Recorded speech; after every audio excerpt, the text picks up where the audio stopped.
Osikafana amin'ny alatsinainy valo ambin'ny folo aogositra izao ny ampahany amin'ny lalana mikodànana autoroute voalohany eto Madagasikara eny amin'ny sampanana Mboto Fasina ka anasany ny filoha Andry Rajoelina ireo filoham-panjakana eo anivon'ny SADC ny fitsidiana ny mpandrosoan'ny asa. Nankalaza ny fetim-pirenena omaly 15 aogositra ny firenena indiana sy ny masovony eto Madagasikara. I Inde izay mankalaza tamin'ity taona ity ny fahasivy amin'ny fitopolo taona nahazoany fahaleovan-tena. Ny masovony Inde eto Madagasikara izay nanamafy ny fanamby eo amin'ny sehatry ny fandrosoana napetraky ny firenena indiana dia ny tonga firenena mandroso ny taona 1720.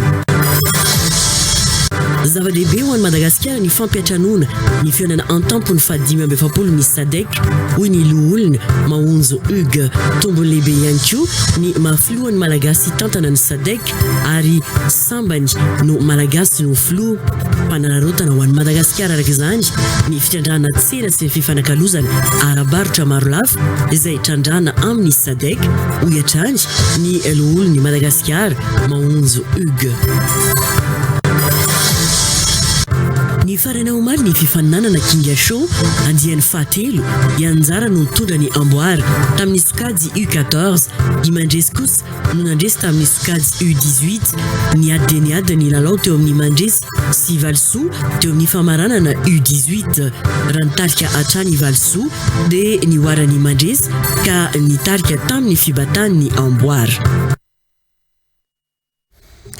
Manatra ny araba ato plasy topoko vavo anao izay miaraka amin'ny TV Plus Madagasikara ato anatin'ny fampalalam-baovao amin'ity alin'ny sabotsy 10 aogositra ity malasantsika rehetra ihany koa anaraka ny vaovao hatramin'ny farany. Avitrany dia hidirantsika ny anti-prix-am-baovao amin'ity alina ity fa dia tratra soamatsara tamin'ny zoma 15 aogositra omaly zany tamin'ny evatrora maraina ary tafaverina eny amin'ny ray aman-dreniny niaraka tamin'ny vola 10 tapitrisa ariary ilay zazavavy 10 taona nisy naka ampitaka tao an-trano ny tao Ambohimandroso amparafara vola ny 13 aogositra tamin'ny 10:00 fianakaviana akaiky no ahina navanona izao asa ratsy izao no izy nanoro ny nanafenana ilay zaza raha ny fanadihadiany mpitandro ny filaminana. Fanazavana hoetsiny Santatra Diamondra TV Plus Ambatondrazaka. Mpitondra taxi bisikileta iray nakampitaka ilay zazavavy 10 taona tao an-tokantranony tao Ambohimandroso distrikta Amparafara-Vola ny 13 aogositra tamin'ny 10:30. Nanao antsoavy ny ray aman-dreniny sy ny mpitondra tao an-tanàna. Ny ampitsony io nisy ny antso ny ray aman-dreny ny andoavana vola 10 tapitrisa ariary mba mitsorana ilay zazavavy. Nandeha ny ady varotra koa 10 tapitrisa ariary ny fanarana. Tonga ny tamin'ny 12 taondro teo ny teny an'izay izy hoe etapelantanako ny ainjanakareo fa mila vola 10 tapitrisa ariary zay ho takaliny io dia ny farany adivana ivarotra 10 tapitrisa. Natsikaritra fihetsika fahafa tamin'ny havany akaiky nandritry ny fotoana nanaterana ilay vola ny mpitandro filaminana. Nanaovana fanadihadiana avy hatrany fianakaviana io koa nanorony toerana nanotrin'ilay vola 10 tapitrisa ariary saika aterina nariny teto amin'ny tetezana Ampasikely. Nanoro ilay zazana sitrika ihany koa tao Ambobotavo tao an-tranon'ilay naka azy tamin'ny taxi bisikileta. Ny aketo tany aminazy tany Amparamanina dia nitsotra marina izy hoe anoro an'ilay vola ny toerana misy an'ilay vola dia lasa izy ny commissaire sy manam-pahefana sasany andeha verina nakany amin'ilay vola. Mbola hita teo ilay vola tamin'ny sakosy teo amoron-dalana, mbola hita teo ilay vola dia nalaina. Dia avy eo izy nentana verina tamin'ny Batimainty ihany natao aketo manaraka hoe aiza zany ilay zaza fa ilay vola hito. Dia izy moa no nanamafy hoe tsy eny momba ilay zaza fa ilay vola ny tena importante aminazy. Dia ny mpitandro filaminana moa nanany fahaizany afaka nanirena anazy dia nitsotra ny marina ihany izy aveo hoe any Ambobotavy le zaza. Salama tsara ilay zazavavy kely 5 taona, mbola mitoy ny fanadihadiana atao amin'ireo fianakaviana sy ilay mitondra ny taxi bisikileta. Fa ao am-ponja ny Manjakandriana ifenoasina hoy ny fanamafisany tale général ny fandrarana ny fonja manoloana ny fanelezana vaovao diso fa navoaka ny fonja ifenoasina noentina natao fanadiadiana teny amin'ny fitsarana ity tompony fety ity ny talata lasa teo 5 rehefa vita izany dia naverina any amin'ny fonja ny Manjakandriana raha ny fanamafisana trany. Misy boky manokana antsoina hoe cahier de mouvement ao amin'ny poste ny fonja izay mirakitra ny ora ny angana sy ny natongavana ary misy anko ny proof makasika izay sy ny proof rehetra hoe ao anaty fonja ny voafonja iray.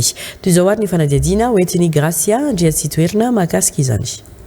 Nandiso ny vaovao miely fanavoaka tsokosoko ny fonja Manjakandriana ifenoasina ilay tompony fety fankalazana tsingeritaona na terahana nitrangana fanabozina na teny Ambomalaza ny avy ao anivo ny fandrarana ny fonja. Araka ny fanazavana ny tale generala fitantanana ny fonja dia olona 5 mirahavavy no samborina sy napetraka amponja tamin'ity raharaha teny Ambomalaza ity ary any amin'ny toerana samihafa no nametrahana azy ireo mba hanamorana ny fanadiadiana. Ny talata 12 aogositra izy ireo no natao fanadiadiana araka mifanao amin'ny raharaham-pitsarana tena naverina eny Manjakandriana avy hatrany raha vao vita ny fanadiadiana azy. Ao amin'ny fonjan'ny Manjakandriana izy mariko eto fa nientina natao fanadiadiana teny amin'ny tribunal izy tamin'ny talata faha 12 aogositra fa rehefa vantany vao vita izany fanadiadiana izany dia efa niverina eny amin'ny fonjaben'ny Manjakandriana izy. Misy cahier manamarina an'izany ao natao hoe cahier de mouvement ao amin'ny poste ny fonjaben'ny Manjakandriana ny ora ny angana tao ary ny ora nahatongavana tao ao amin'izany ora miteny zao ao amin'ny fonjan'ny Manjakandriana ifenoasina. Nanamafy ny sekretera jeneraly ny ministera ny fitsarana fa enjehan'ny lalàna ny fanaparitahana vaovao tsy marina indrindra amin'izao vanim-potoana mora ahafahana mandefa afatra sy vaovao amin'ny tambazotra ny serasera izao. Laza izy fa manana andraikitra manamarina ny mahamety azy ny vaovao alohan'ny amoahana azy ny olona iray ary tompona andraikitra tanteraka amin'ny vokatra izany raha toa ka diso ilay vaovao navokany. Tena averina tokoa izay hoe enjeny lalàna, meloany lalàna ny fanelezana vaovao tsy marina indrindra amin'ny fotoana antsika izao dia paritaka be izany vaovao izany mora ny mahaparitaka vaovao amin'ny tambazotra serasera dia anentanana ny vahoaka izany mba voalohany indrindra aloha tsy hanaparitaka vaovao raha tsy hita fa marina izany hoe manana andraikitra manamarina ilay vaovao aloha ilay olona izay vao afaka manaparitaka ny vaovao fa izy ny tompona andraikitra amin'ny vaovao izay aparitany iny raha toa ka diso iny. Manarak'izay ho an'ny vahoaka dia apirisihana ny olona mba hisafidy ny vaovao izay hojerena ary tokony tena hoe olona tompona andraikitra no hanaparitaka ny vaovao dia izay vao azo raisina ny vaovao izay ho aparitany. Tsindriko kely amin'ity rahaly resahana ity manko izany tena mbola hoe maratra ny fon'ny fianakaviana izay nozan'ny havany ireny dia ireny koa ny hanamafisana izany hoe mba tsy hiresaka zavatra be dia be izay indrindra moa fa feno fahadisoana zavatra tsy marina tsao no andeha aparitaka ao amin'ny tambazotra serasera ka vao may manakorotana ary mampitombo ny alahelo ireny olona izay na fianakaviana namoa ireny tamin'ny fotoana iny. Ny antony sain'ny vahoaka ny tale jeneraly fitantanana ny fonja indrindra ireo ray aman-dreny sy fianakaviana namoa havana amin'ny loza mba tsy hiaino sy tsy inotsao fa aka vaovao marina avy amin'ny manam-pahefana. Namparany ihany koa fa misokatra ny varavarana raha misy ny fanontaniana mahakasika ity raharaha ity.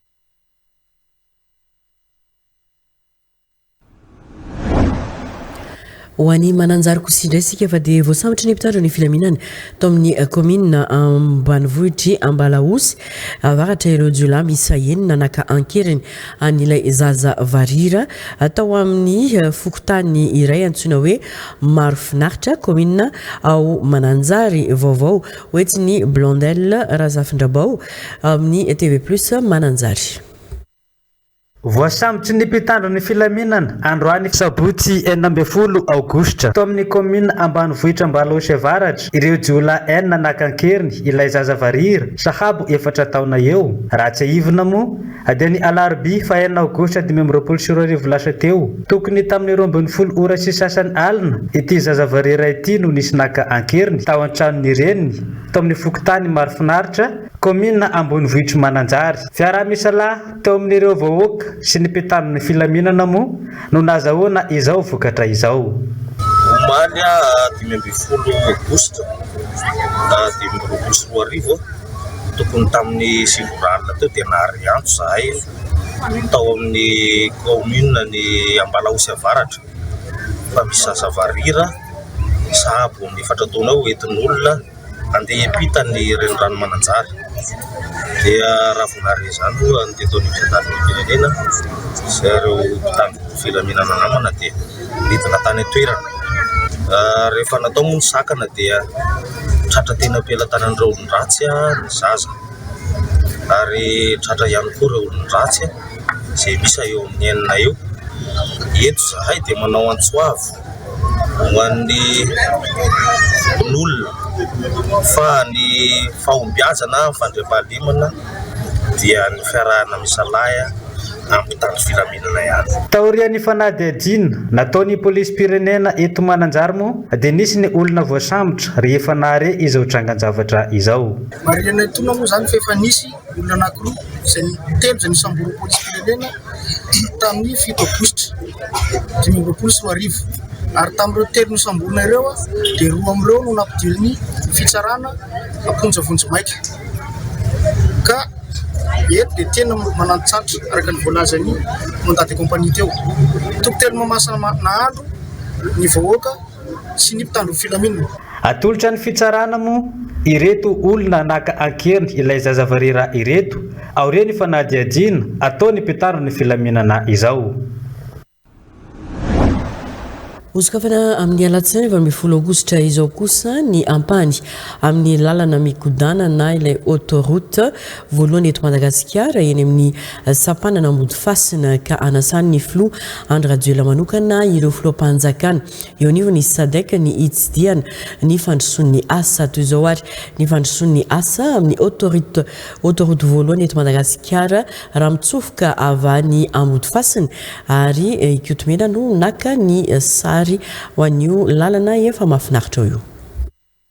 Osikafana amin'ny alatsinainy 20 aogositra 2024 izao ny ampahany amin'ny lalana migodanana ny autoroute voalohany eto Madagasikara any amin'ny sampanan'ny Ambodifasina ka anasan'ny filo andro razoela manokana ireo filoam-panjakana eo anivony SADC ny fitsidihana ny fandrosoan'ny asa toy izao ny fandrosoan'ny asa amin'ny fanamboarana ny autoroute voalohany eto Madagasikara raha mitsofoka avy aty Ambodifasina amin'ny sary ny kotomena.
amin'ny alatsinainy araka izany ny fotoana tokanana iny lalana mikodana eto Antananarivo iny.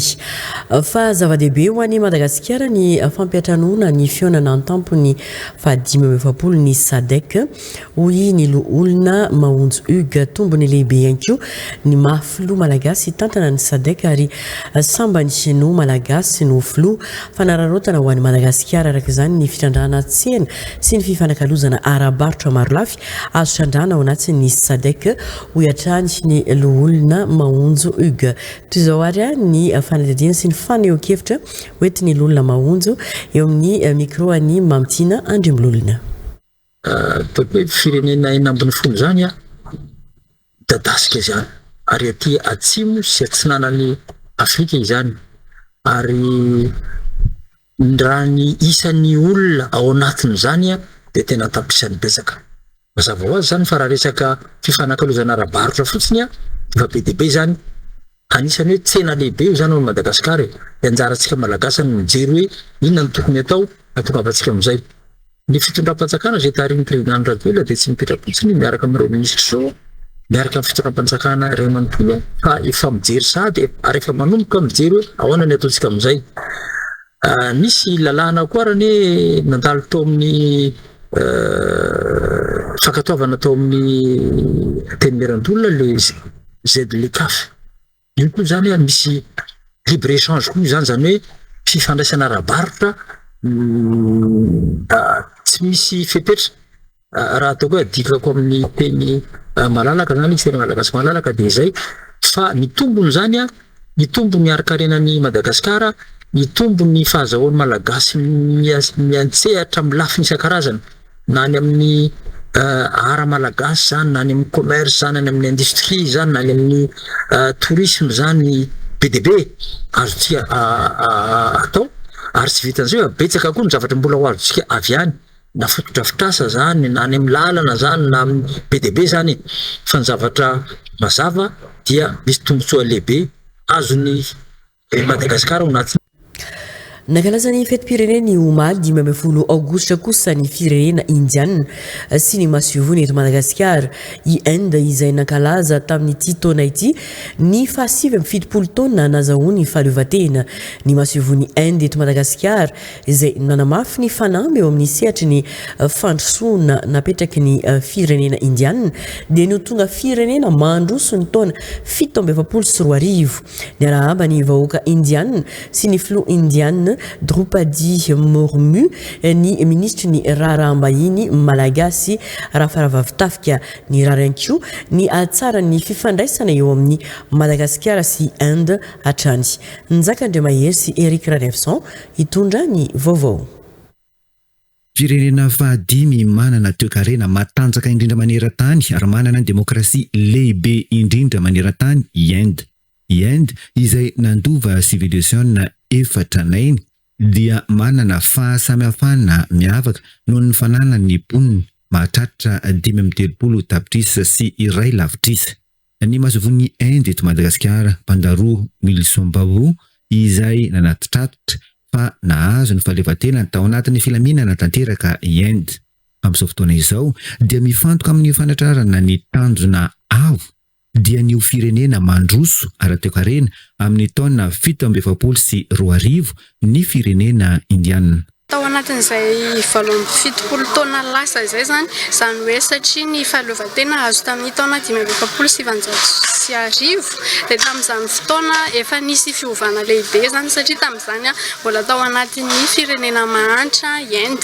Ankehitriny kosa nefa izy efa anatin'ny fahaefatra raha eo amin'ny sehatra ny toe-karena maneran-tany dia eo ihany koa zany ireo fandrosoana maro miezinezina toy ny amin'ny sehatra ny farmasia ny amin'ny sehatra ny teknolojia sy numerika sy ny sisa sy ny sisa.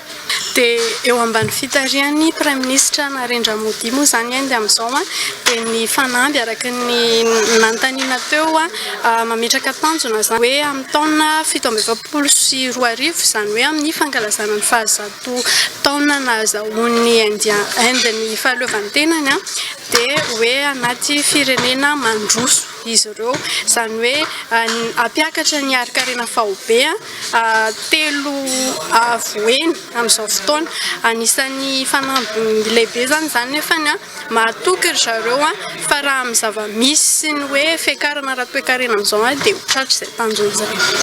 Manana teny 20 ity firenena continent ity izay samy manana ny fanoratana miavaka sy teny-poko maro.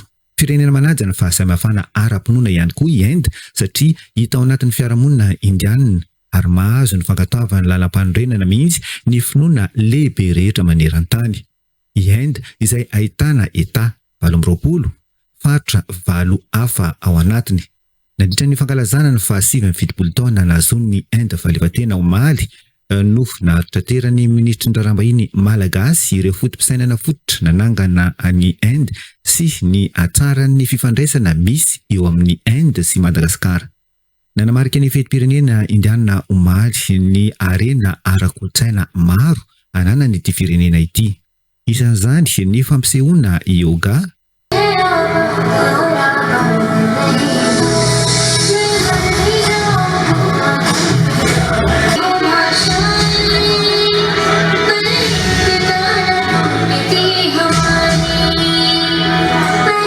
ny fampisehoana dia ny tindrazana indiana.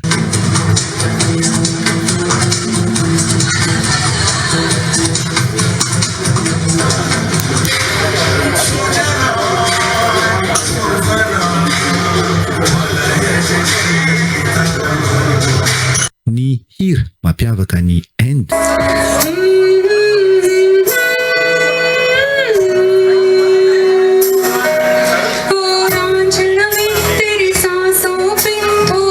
Ary indrindra ny fahaiza-manao mampiavaka ny Inde amin'ny karazan-tsakafo maro fanta-daza maneran-tany toy ny sakafo misy sira noharona amin'ny episy maro toa ny dal makhani, kadai paneer sy ny tsindrin-tsakafo mamy toa ny gulab jamun sy ny gazar kalawa.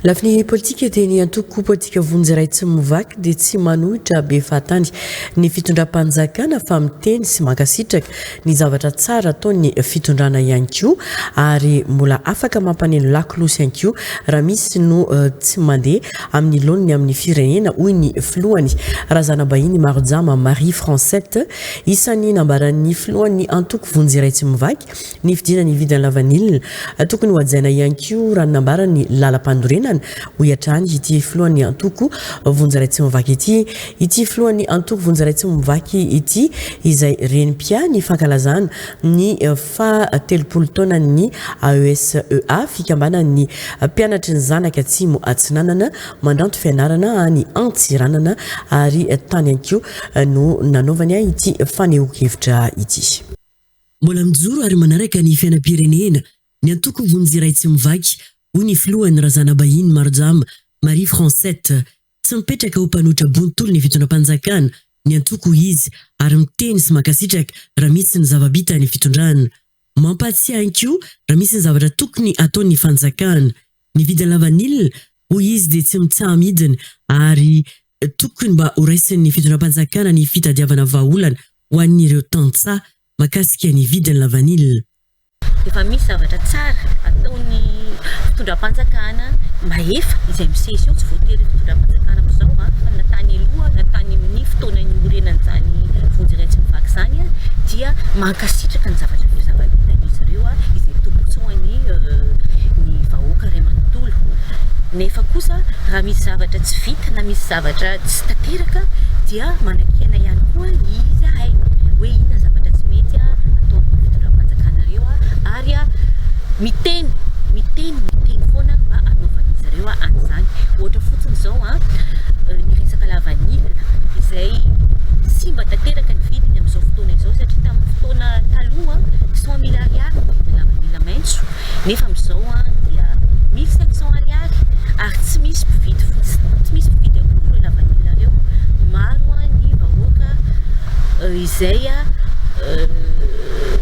victime n'izany fidinany vidiny lavanila zany ary misy ary ny filazana fa hoe lasa miarkovera milafilafo ka manentana ny fitondram-panjakana izahay mba hijery akaiky ohatra izany vidiny lavanila izany. Misy andininy sasantsasany izay tsy voahaja ihany koa anaty lalam-panorenana ho iatrany ny filohan'ny antoko Vonjy Raitsy Mivaky mampatsiahy ny antoko fa tokony ampiariny io andininy io. Ny zavatra matimatesana Vonjy hatramin'izay dia ny fanajanana lalam-panorenana ohatra fotsiny tsy fanajanana lalam-panorenana ihany koa ao amin'ny andininy 142 sy 143 amin'ny lalam-panorenana izay milaza ny vondrom-bahoaka dia ohatra fotsiny hoe natao hoe vondrom-bahoaka izany hoe fitovitoviny toetany fitovitoviny fomba ary miteny ihany koa izany andininy ao anaty lalam-panorenana izany ny fisiany vondrom-bahoaka tsinjaram-pahefana izay tokony efa ho atao fa 10 taona nefa zao itsika tsy ary nampiarina zany io andininy io ka io izahay Vonjy dia mangataka ny fitondram-panjakana mba ho jerevana akaiky io satria matombo niany io tamin'izany fotoana izany ka hatramin'izao dia mety ampandroso ary ampandroso moa zany fa tsy mety ampandroso any Madagasikara. Misy kosa ny zava-bita amin'ny fitondram-panjakana satria efa misy ny lalana vita amin'izao fotoana izao indrindra fa ireo lalam-pirenena eto Madagasikara. Tsy isaoranay ny fitondram-panjakana maefa satria maro tokoa fahasahiranam-bahoaka izay voavahan'izy ireo toy ny fanamboarana lalana izay nandalovanay moa tamin'izay andeha Diego ohatra fotsiny voemara mandeha ambibe ohatra lalana ratsy be tamin'izany fotoana izany ary tsy vita tsy anatin'ny volana maromaro fa amin'izao fotoana izao nandalovanay lalana io ora vitsy ianao dia efa tonga ambibe ary isaorana fitondram-panjakana amin'izay ezaka nataon'izy ireo izany. Eo ihany koa ny lalana Ambatondrazaka ohatra izay nampikaikaiky ny tany koa tamin'izany fotoana izany nefa dia vita soamantsara izy zao ary tsara ny akantony tsara ny mijery azy. Eo ihany koa ny lalana Sonirany Vongo izay vita tsara ary ny tetezana moa dia mampitehidera ihany koa isaorana fitondram-panjakana amin'izany ary indrindrandrindra koa ny any faritra ny Fianaratsoa izay mampitohy ny Fako-Dauphin Vangaindrano izay eo andalam-pivitana ary efa misy ampahany maro efa vita izay ireo mpizahatany mandalo toerana iny dia mahita tsara ny hatsarany. Mandray ny fivorian'ny vondron'ny SADC isika izao ary laza ny filohan'ny antoko Vonjy Raitsy Mivaky fa hitondra tombon-tsoa goavany eto amin'ny firenena ny fandraisany io fivoriana io. Kasitrahana ny fianambian'ny SADC izay eto Madagasikara no mandray azy satria manantena antsika fa misy ary ho hisy tombon-tsoa fohy ezaka sy lavitrezaka ho an'i Madagasikara izy io. Ny filohan'ny antoko Vonjy Raitsy Mivaky razana bahiny Marjama Marie Francette izay niany fankalazana ny 70 taona ny fikambanana ny mpianatra tsy motsinanana izay mandranto fianarana any Antsiranana ny herinandro lasa teo. Anaraka ny resabe vetivety isika ireo vaovao izay nisongadina tao anatin'ny Facebook tamin'ity androany sabotsy ity arahoary.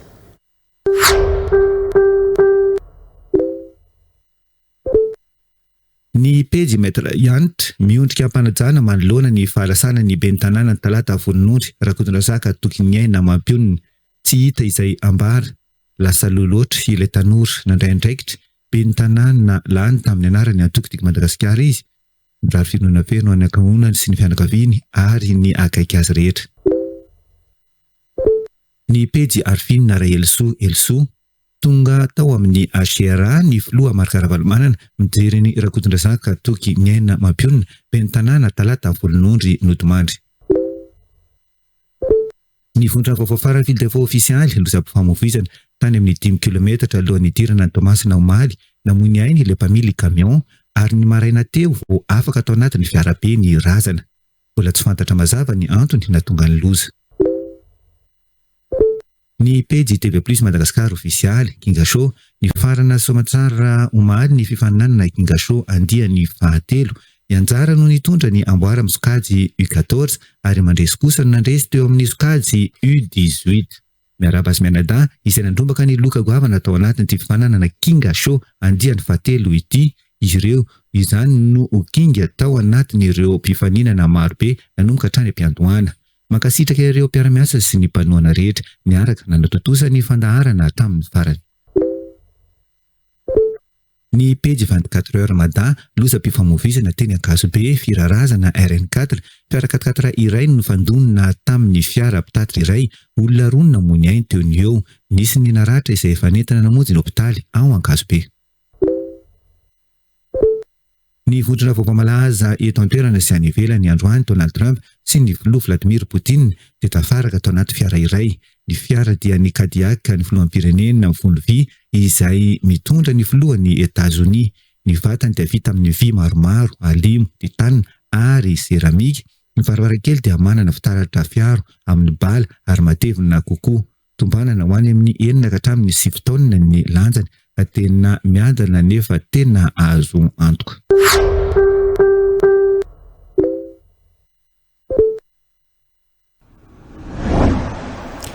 Ilain'ny firenena ny fanabeazana ara-panahy sy ara-batana miaraka hoy ny bentanàna Antananarivo renivohitra Iarlala raha manatsoana indrindra ny fanokanana ny fiangonana adventiste teny Ambatofotsy androany maraina.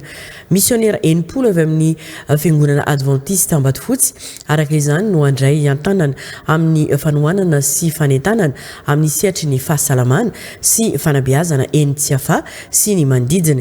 Ankoatra ny fanabeazana ara-panahy hoy Nous Andria Falieri Rabelson, pasteran'ny distrika na Tsahasoa zava-dehibe ary mandray anjara amin'ny fampandrosoana ny komina sy ny firenena iray manontolo ny fanabeazana ara-panahy sy ara-batana hoy kosa ny bentanàna Antsiafa Tina Lalao Andria Miarsoa. Njakandre mahery ary sy fetrandre mananjara no hitondra ny vaovao mahakasika izany. Missionnaire enimpolo avy amin'ny fiangonana adventiste Ambatofotsy no andray tanana amin'ny fanohanana sy fanentanana amin'ny sehatry ny fahasalamana sy fanabeazana eny tsy hafa sy ny manodidina manomboka izao. Fanambarana nataon'ny pastera Erinousa Andria Falieri Rabelson, pastera ny distrika na Tsahasoa androany nandritra ny fanokanana ny fiangonana adventiste mitandra ny andro fahafito ao Ambatofotsy. Maneran-tany zany ity fomba fiasa ara-medikaly sy amin'ny alalan'ny fanabeazana ity. Ary ho tanterahana amafisina eto amin'ny fiangonana eto Ambatofotsy ity izany. Ary ireo missionnaire enimpolo ireo zany dia anatanteraka izay fomba fiasa izay.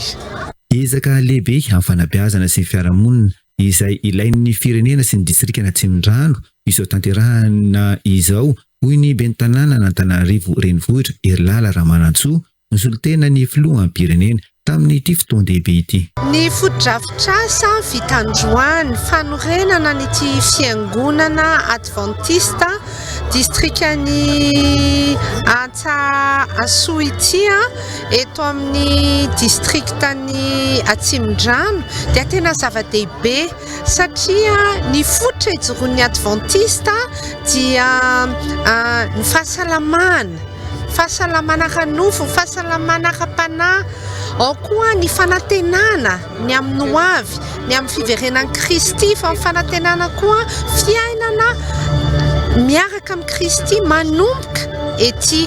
Izany fiainana miaraka amin'ny Kristy izany dia fitiavana. Mandray anjara amin'ny fampandrosoana ny komunina sy ny firenena ny ihany koa ny fanabeazana ara-panahy sy ara-batana tanterahan'ny fiangonana hoy ny bentanàna ny tsy hafa. Fanirinay dia tena hitondra fandrosoana, fampandrosoana ho an'ny vahoaka na ara-batana na ara-panahy, ara-pahasalamana izao fiangonana izao. Notokanana androany maraina ny fiangonana adventiste mitandrina ny andro fahafito ao Ambatofotsy Gara. 7 volana no nanatanterahana ny asa fanamboarana ny fotodrafitrasa. Fiangonana adventiste faharoa raha ny alehibeny amin'ireo fiangonana 13 ao anatin'ny distrika na Tsahasoa izay mahazaka apino 900 mahery. Ya raha ny fiangonana Ambatofotsy manokana dia mahazaka membre eo amin'ny 900 eo ary fanatanterahana fotodrafitrasa dia tao anatin'izay 7 volana izay. Somary mafimafy ihany fa rehefa miaraka amin'Andriamanitra, rehefa Andriamanitra miditra an-tsehatra dia vita soa tsara ny fiangonana amin'izao fotoana izao. Anisan'ireo toerana mijaly rano eto amin'ny faritra Analamanga ny commune Mahitsy indrindra ny Fokotany Andranovaky miteraka fahasahiranana ho an'ny fiainana andavanandro ny mponina sy ny fahasalaman'izy ireo izany. Ankoatry ny mponina nefa misy ny ivitoerana mpanofana na mampiatrano tanora hatrany amin'ny 500 sy 200 isa ao Andranovaky izay tena mahita faisana noho ny tsy fisian'ny rano. Ho fanamavanana ny fijalian'izy ireo namboarana vovondrano istrahan'ny mponina rano fisotro madio ny ao antoerana. Anta Ralalarso. Tanàna maro anatin'ny faritra Analamanga no mbola sahirana amin'ny fahazahoana rano fisotro madio. Ankoatry ny eto Andrenivohitra sy ny commune manodidina afitra ao anatin'ireo toerana mijaly rano ny Fokotany Andranovaky anatin'ny commune Mahitsy. Tena sarosarotra ihany ny filana ara-rano indrindra na ny tamin'izay fotoana izay mbola anankitelo ny promotion anti formation professionnelle initiale ty fa amin'izao moa zany mbola somary mety kely izay hoe fa afaka mandray azy zay amin'ilay fiara-miasa fanaovana convention amin'ireo association na projet programme ireo amin'izay fanatanterana fiofanana izay dia izao ihany koa fa fantatsika ny fiovaovan'ny toetrandro. Ho fanampinan'ny mponina ao Andranovaky nametrahana vovondrano ao antoerana ahafahan'ny mponina misitraka rano fisotro madio. Tsy ampy, tsy manana le rano izy. Dia nanintana zay hoe hojerena daholo zay toerana tokony hoe anana le rano satria tsy eto ihany. Misy ao Talatamaty, ao amin'ny sekoly, ao amin'ny EPP Talatamaty. Misy moa natokana ho an'ny Fokotany mihitsy zany le izy fa ity zany noho ny fisian'ity centre ty na tonga anay any safidy. Dia ny safidy zahay hoe rano satria ny Rotary zany be dia be ny sehatrasa zay idiranay ary anisan'ny sehatrasa manana lanjany tokoa zany ny fananana rano fisotro madio amina toerana anankiray amina tokantrano anankiray. Izay zany tena safidy voalohany. Anisany efa nisitraka ny fametrahana vovondrano toy izany ihany koa ny sekoly Ambaratonga Fototra sy Fokotany mijaly rano amin'ny toerana samihafa eto Madagasikara.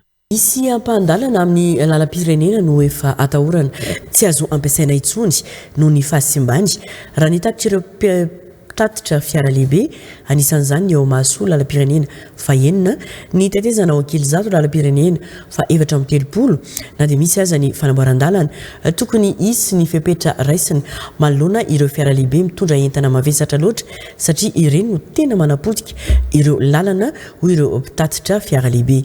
Sibela Randrimazava eo amin'ny sariny fetra Andriamananjara. Efa misy ny fanamboaran-dalana mandeha amin'izao saingy misy ireo ampan-dalana tokony ho atao haingana satria atahorana tena tsy ahafahana mandeha intsony hoy ireo mpitatitra. Anisan'izany ny eo Mahasoa lalam-pirenena fahenina ny tetezana ao Ankilizato lalam-pirenena fa 430.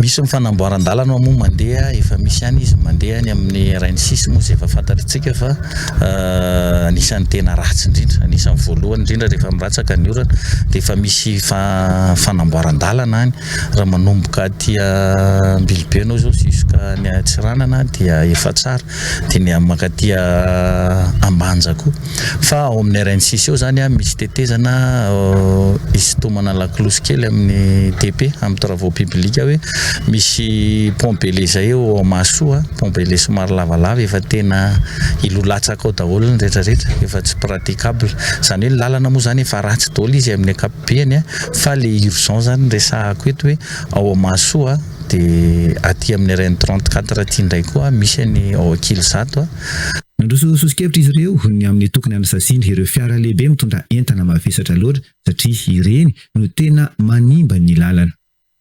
Nisy olona mahazo permis anamine fitrandrahana eto amintsika dia tonga dia izy mividy camion avy any sady efa lasa ny permis dia lasa misy camion misy vahiny zany misehatra ao anatin'ilay filerana transporteur dia reny tonga dia mitondra 50 tonnes na 60 tonnes ohatrohatr'izany dia tena marary zay satria na ny matériel nananay dia tsy azaka an'izany. Dia izay zavatra izay zany mampatonga anay mitondra sosikevitra ao nefany le pitsopitso be le procédure arahana ao anatin'le resaka contrôle des charges tena be loatra zay nefa te hametraka an'le izy hoe avoaka fotsiny ny note ministérielle na ny décret na ny arrêté dia arahana dia sondage dia zay tratra tonga dia forera mandritra 10 andro tsy mihetsika tsy mila hoe mitady vola zany tsy manao collecte de fonds anatiny. voasokajy ho toeram-pivoriana sy fiofanana anisan'ny modely sy manaraka ny fentra iraisam-pirenena ny pacte na port academy center ao Tomasina izay eo ambany fitantana ny serana tsambo ny Tomasina ahitana efitrano fiofanana misy 5 informatika 2 ary efitrano fivoriana iray mihaja na VIP ao amin'ny pacte Tomasina misy anko ny toerana fiofanana manokana ho an'ireo mpiasa ny serana tsambo ny Tomasina amin'ny fizarana fibatana entana mavesatra na salle de simulation mampiavaka ny pacte Tomasina ihany koa ny fisiny amphi iray lehibe izay toeram-pivoriana sy fanaovana lanonana mahazaka olona 300 hatramin'ny 400 ary misy écran géant ihany koa fanadina sonirina Patrick MC Judica TV+ Tomasina. Anisany manome endrika ny tanàna Tomasina ny fisiny port academy center na pacte eto Tomasina noho ny fahatsarany pacte zay ahitana toeram-pivoriana sy fifanana ary fantetarana lanonana anisany modely sy manaraka ny fentra iraisam-pirenena izay eo ambany fitantarana ny serana-tsambo ny Tomasina fivoriana sy fifanana efa mihoatra ny 700 no natao teto amin'ny pacte nandritra ny 3 taona ny 300 amin'ireo dia fifanana ho an'ireo mpiasa ny serana-tsambo ny Tomasina izay tafiditra ao anatin'ny tetikasa fanetarana ny serana-tsambo ny Tomasina ary ny 500 olona ivelany izay nisy fivoriana iraisam-pirenena no ny fiseny efitrano fivoriana iray mihaja na VIP mampiavaka ny pacte ihany koa ny fiseny amphi iray lehibe sy fanaovana lanonana izay mahazaka olona 300 hatramin'ny 400 ary misy écran géant iray lehibe. Eto amin'ny pacte dia manana fotodrafitrasa 3 lehibe. Ny voalohany dia misy ireo salle samihafa izay hitantsika amin'ny fotodrafitrasa voalohany. Dia misy ny salle VIP izay mahazaka olona any ho any amin'ny 200 any ho any. Dia misy ireo salle de classe izay mahazaka olona eo amin'ny 20 hatramin'ny 520. Misy ihany koa ireo salle informatique izay mahazaka hatrany amin'ny 50 olona. Misy ihany koa ny salle de réunion izay mahazaka hatrany amin'ny 20 isa eo zany. Dia misy moa zany fotodrafitrasa manaraka izay antsoina hoe bâtiment B izay ahitantsika ny amphithéâtre izay toerana izay misy atsika eto ity izay mahazaka hatrany amin'ny 300 ka hatramin'ny 400 olona zany. Dia ny mahasamihafa kely an'ity amphithéâtre ity zany dia raha ohatra tika ka te hahazo salle na espace malalaka dia afaka ahemotra ity seza ity dia mahazo toerana malalaka atsika ato. Misy ihany koa ny toerana fiofanana manokana ho an'ireo mpiasa ny serana-tsambo ny Tomasina amin'ny fibatana entana mavesatra na salle de simulation eto amin'ny pacte. Manana rihana roa moa zany ny eto amin'ity bâtiment aty ny eny amin'ny rez-de-chaussée moa zany no ahitantsika ny salon VIP.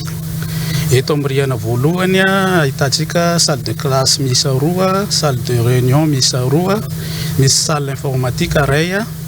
Dia ety amin'ny rihana faharoa izay misy atsika eto moa zany dia ahitana salle de classe 3.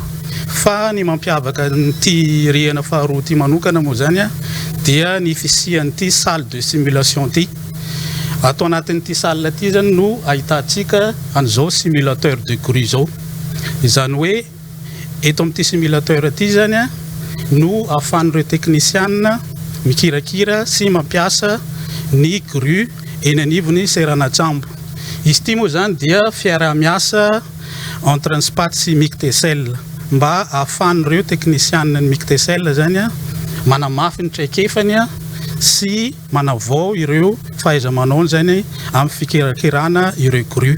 Misokatra ho an'olona rehetra te hanatanteraka fivoriana sy fiofanana na lanonana ny eto amin'ny pacte Tomasina. Ny farana omaly ny fifaninanana kinga show andiany fatelo eto amin'ny TV+ Madagascar ianjara no nitondra ny amboara tamin'ny sokajy U14 imandresy kosa no nandresy tamin'ny sokajy U18 ny adiniady ny lalao teo amin'ny mandresy Valsou teo amin'ny famaranana U18 raha nitarika hatrany Valsou dia ny oarany mandresy ka nitarika amin'ny fibatany ny amboara njakandre mahery sy prod plus amitina izany.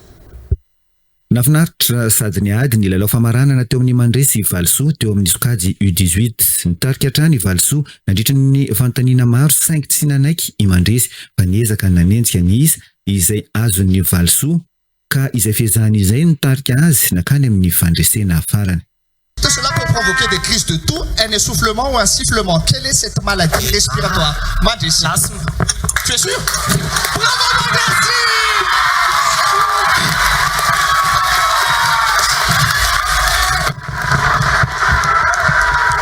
Tompondaka kosa eo amin'ny sokajy U18 raha tsy mba hajarison feno sotia Mandresy. I Anjara kosa nitondra ny amboara tamin'ny sokajy U14 tamin'ny ity lalao famaranana ity.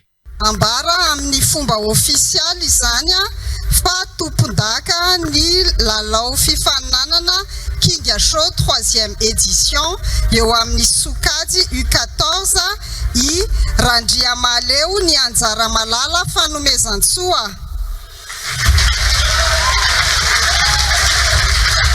Mamerina miarahaba ny Mandresy nandroboka ny amboara Kinga Show U18 sy Anjara teo amin'ny U14 tamin'ny andiany fahatelo ity. Miarahaba ihany koa ny Valsoa teo izay tafita tamin'ny dingana famaranana.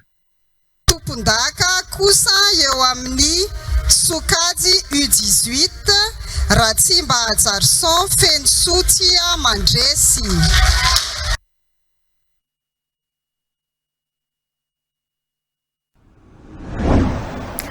Arabaina zany izy mianada ireny fa zao kosa dia hoarahantsika ny vaovao tapatapany. Betsaka ny zava-bitany ny fitondram-panjakana to amin'ny distrikany Mananjary ankoatra ireo mbola ho tanterahana.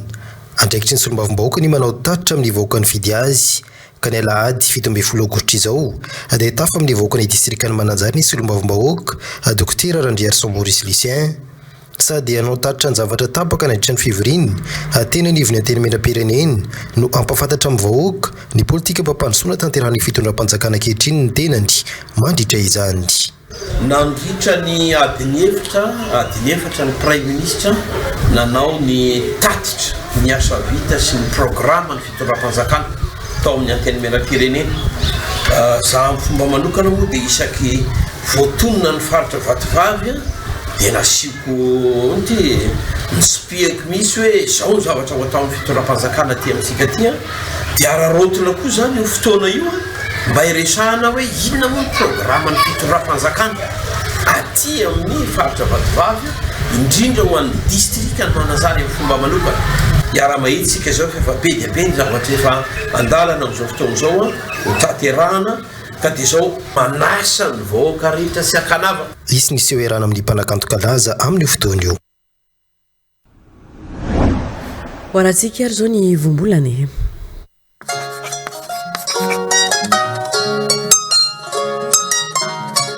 Ity indray ny voambolana ifankazarana mampiasa azy amin'ity androany ity misafelika. Ny hevitry ny voambolana hoe misafelika dia tsy mandeha mahitsy fa mihodina. Iretarika aminy koa hoe mivily na koa miolaka. Mitovy hevitra aminy koa hoe miodifitra. Amin'ny teny frantsay ny azo andikana azy dia hoe déviation na koa encartade. Voambolana izay azo ampiasaina amin'ny andavanandro ohatra ao anatin'ity fehezanteny manaraka ity rehefa amin'ny teny malagasy. Ny mpanao politika sy ny mpahay lalàna dia manana fahaizana manokana fanehoana hevitra misafelika ka mahafanina izay tsy maharaka. Hitantsika ihany koa voambolana ohatra ao anatin'ity fehezanteny manaraka ity rehefa amin'ny teny malagasy. Mahafinaritra ery mizotra amin'ny lalam-pirenena fa 470 izay tsy misafelika ka satry foana ny andeha mafy saingy aleo hatramy malina rehefa eo ampamiliana satria izay tonga soa ihany no arabaina. Rehefa izay ary mifantatsika dia azontsika malagasy izarana mampiasa amin'ny andavanandro ity voambolana hoe misafelika ity rehefa amin'ny teny malagasy araka ny tokony ampiasana azy. Sarobidy ny teny malagasy ary fahaizana mahafehy azy. TV+ Madagascar.